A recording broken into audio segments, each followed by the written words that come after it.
Welcome to the Midnight Vigil. This is the second episode of Arcane Reference, a series where I take a look at horror media that I feel may have been overlooked and flown somewhat under the radar and not gotten the recognition or attention they deserved. Tonight I'll be discussing Remedy Entertainment's 2010 horror action game, Alan Wake. I will be discussing the history of the game, what I feel is special about it, and its legacy. It is often said that imitation is the sincerest form of flattery, and Alan Wake is not unlike other Remedy games in that it wears its influences on its sleeve. Max Payne was heavily influenced by classic film noir, and Alan Wake in turn is influenced by horror culture, particularly literary horror. Within seconds of starting the game, the player is given a monologue by the eponymous main character, Alan Wake, as he quotes Stephen King. Nightmares exist outside of logic, and there's little fun to be had in explanations. They're antithetical to the poetry of fear. As the story begins, Alan is a successful author who has been struggling with writer's block, so he ends up taking a vacation with his wife to Bright Falls, a sleepy Pacific Northwest town. While vacationing there, strange things begin to occur, and as such, Wake's wife, Alice, which I guess is another reference, disappears. Wake blacks out and loses a week of memories following her disappearance, and is disturbed that the preceding events are playing out exactly as described in the pages of a manuscript for his next novel, Departure. The problem is he has no memory of writing this manuscript and has to solve the mystery of where the pages are coming from and how that is connected to the disappearance of his wife. Obviously, as a horror enthusiast, Alan Wake is like a dream come true in how it pays homage to many great horror properties. Stephen King, as mentioned before, is clearly a big influence here, and Alan even makes a reference to him in-game in relation to Christine and the subgenre of possessed items in horror. Bright Falls is also a clear throwback to Twin Peaks, which I regard as one of the best television series of all time. Speaking of television series, Alan Wake is unique in the sense that it is structured like a season of television. The narrative is spread out over 6 episodes, each of which have neat "previously on Alan Wake" openings to catch up players on the story before they jump into the next episode. Other notable influences are, of course, the Twilight Zone, which is referenced in-game as Wake explores Bright Falls. He ends up encountering television sets that he can turn on and watch small vignettes of an in-universe television show that Wake got his start on as a writer by creating episodes for, called Night Springs. The short videos show varying episodes framed in a way that is very similar to how Rod Serling would start and conclude an episode of The Twilight Zone with his monologues. Of special mention here is the episode A Family Occasion, which includes a character called Alvin Derleth, a clever reference to August Derleth, the esteemed contributor and historian of the Lovecraft mythos, who meets a grisly and disturbing end in Night Springs. This is well worth a watch, so check it out. I will definitely be leaving a link in the description. The references to Lovecraft don't end there, though, with the antagonizing force behind the mystery going on in Bright Falls revealed to be the Darkness. Yeah, we've never heard of that one before, have we? Which definitely takes influence from cosmic horror as well. It's weird in a sense that we're this far into this discussion and I have yet to mention gameplay. But again, the references that Remedy have made in Alan Wake really enhanced my enjoyment of this game. In other words, maybe all of these homages would feel cheap or would feel like poorly written fan fiction, but Remedy have taken great care to pay respect to the other works that they reference, and it really adds to the experience.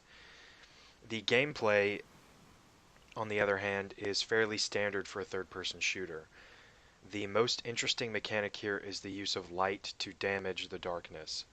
Enemies in Alan Wake first have to be illuminated, either by the flashlight that Wake keeps on him at all times, or by other objects in the environment that Wake can interact with, like portable generators and lampposts.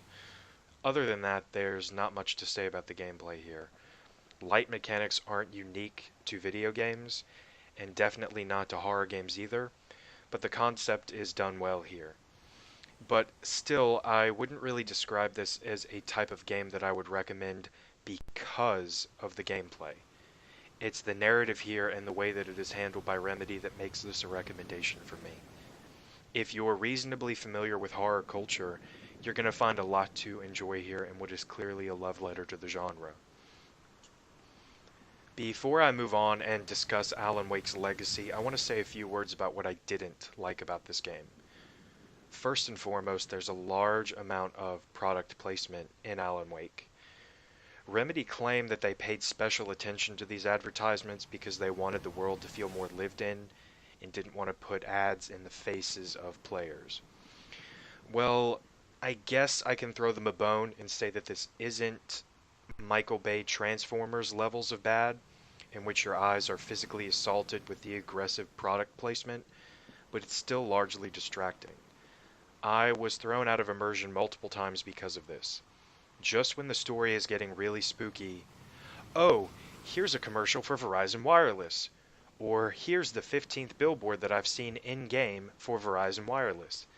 They must seriously have a real stranglehold on Bright Falls as the sole wireless carrier. There's also billboards and advertisements for the Energizer Bunny, which I guess feel less invasive because Alan's flashlight runs out of batteries quicker than Charlie Sheen runs out of cocaine, so it's vital that Wake stockpile them. There's also these weird QR codes that Microsoft had put in there, and when you scan them with your cell phone, they lead to more commercials. Uh, I don't really understand why this is in here. This feels really weird the way that it's handled because it's not exactly like these are in obvious places.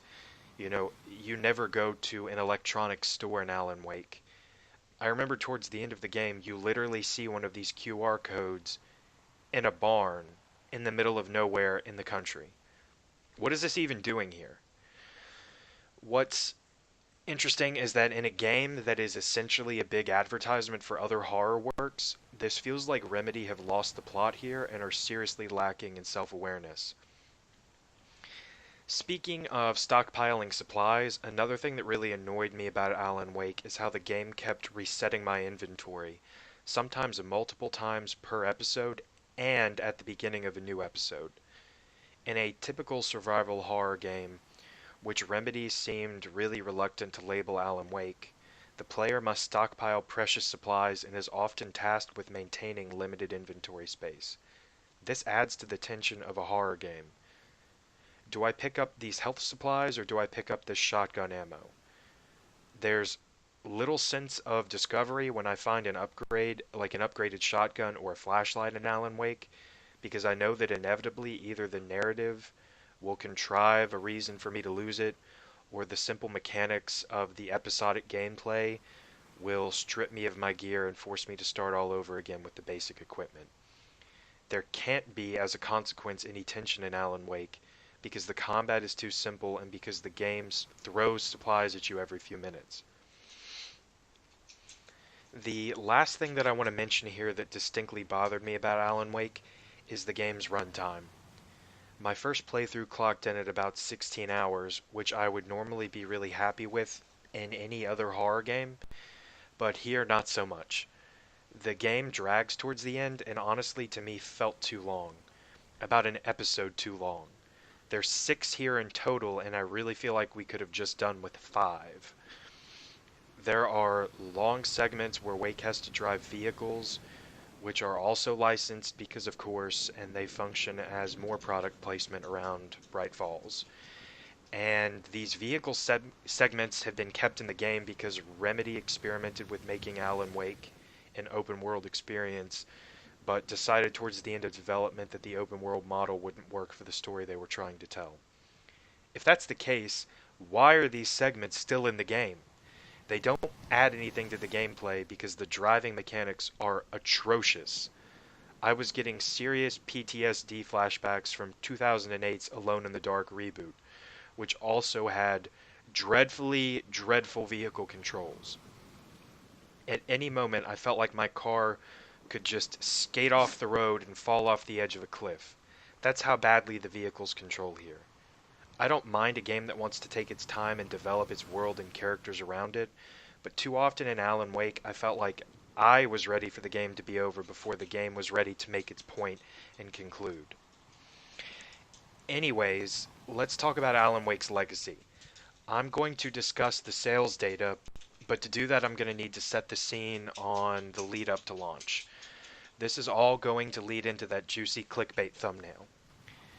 Alan Wake had a fairly meaty marketing push behind it. There was, of course, the usual amount of trailers to hype up the fanboys into a rabid state of delirium.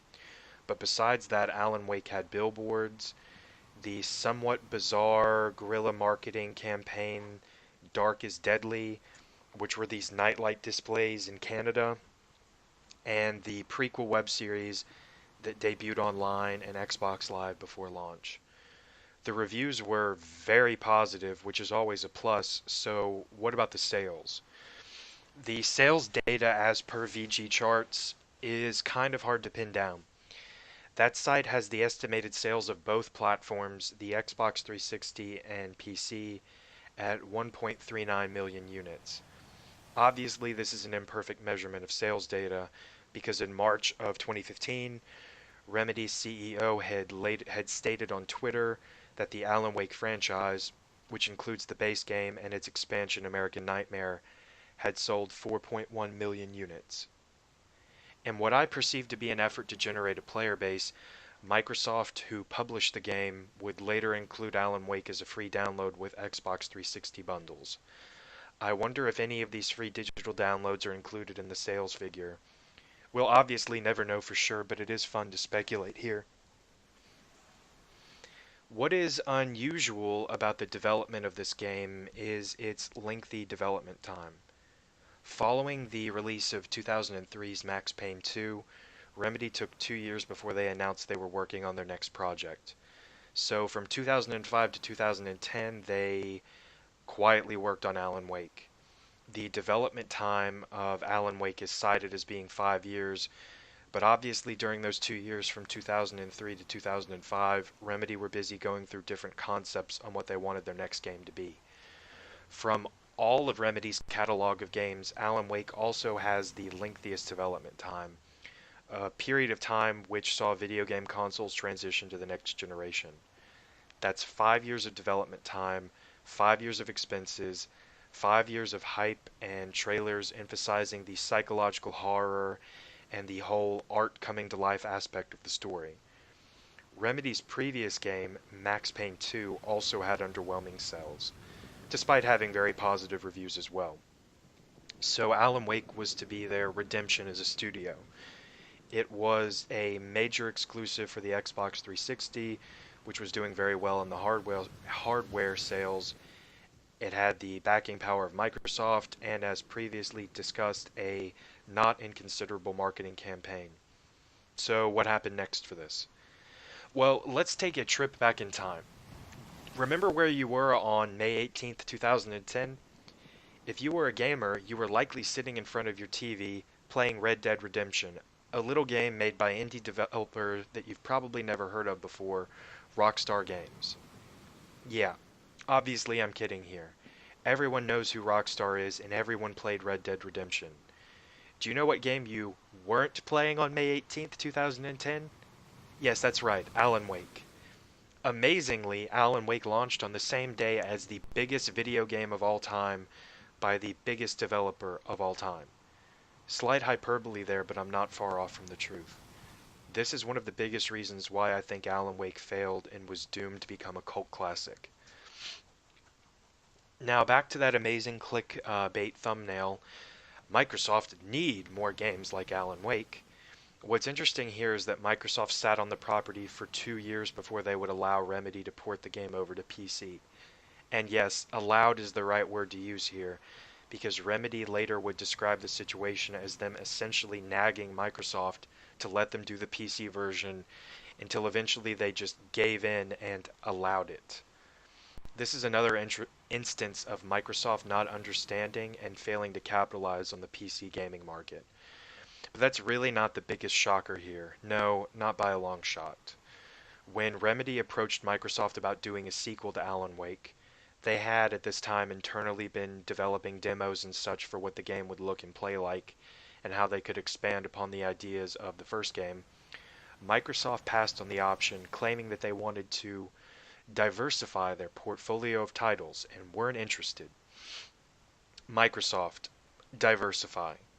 Yeah, that's a big LOL, considering the position Microsoft is in right now, isn't it? What exactly are Microsoft's big franchises right now? Who do they have as the public faces of their exclusives for the Xbox brand? Oh, that's right. Master Chief, Marcus Phoenix, and Carr from the Forza franchise. Credit here goes to one of my main friends, Paxton, for coming up with that one. I crack up every time I think of Carr as being one of Microsoft's icons for the Xbox brand. In a day and age where Microsoft are starving for games that break the traditional mold and offer up well-crafted single-player experiences, how ironic it is that Microsoft once had the leeway and position where they could pass up an offer like Remedy's to make Alan Wake the next big thing for Xbox. To add further insult to injury, Microsoft later allowed Alan Wake to be pulled from digital storefronts on PC because the music licenses for the game expired. So Alan Wake is no longer available for purchase online on Steam or similar services. Remedy actually retained the IP rights to Alan Wake, so you're probably thinking the story could have a happy ending, right? Wrong. This is where the world of horror and such moments of happiness are few and far between. Remedy moved on and made the time travel action game Quantum Break, which of course also included elements of television shows because Remedy just couldn't help themselves. But that also turned out to be a financial disappointment and also spent a number of years in a long development cycle. From an article earlier this year, Remedy spoke out about the rising cost of single-player development. Quote, "Cost to develop AAA traditional single-player games has increased tenfold." They talk about player retention in this article, which is interesting because Remedy's next project, which they are set to announce at this upcoming E3, is rumored to include online elements. The more cynical take on this rumor is that this project will include live service elements, which is code for predatory DLC scam and we will rape your wallet until you can't take any more, in case you needed a translation. And yeah, I'm feeling pretty cynical about this. So what about Alan Wake 2? Well, Remedy say that when the time is right, maybe they will revisit Alan Wake. Maybe. Hopefully. Who knows? It's been years and years since the release of Alan Wake back in 2010, and it seems like the status of the sequel is like the ending of the original game, hanging on the edge of a cliff with a big fat "to be continued." That's all for now, guys. Thanks for watching, and if you like this video, maybe consider subscribing. I will see you next time.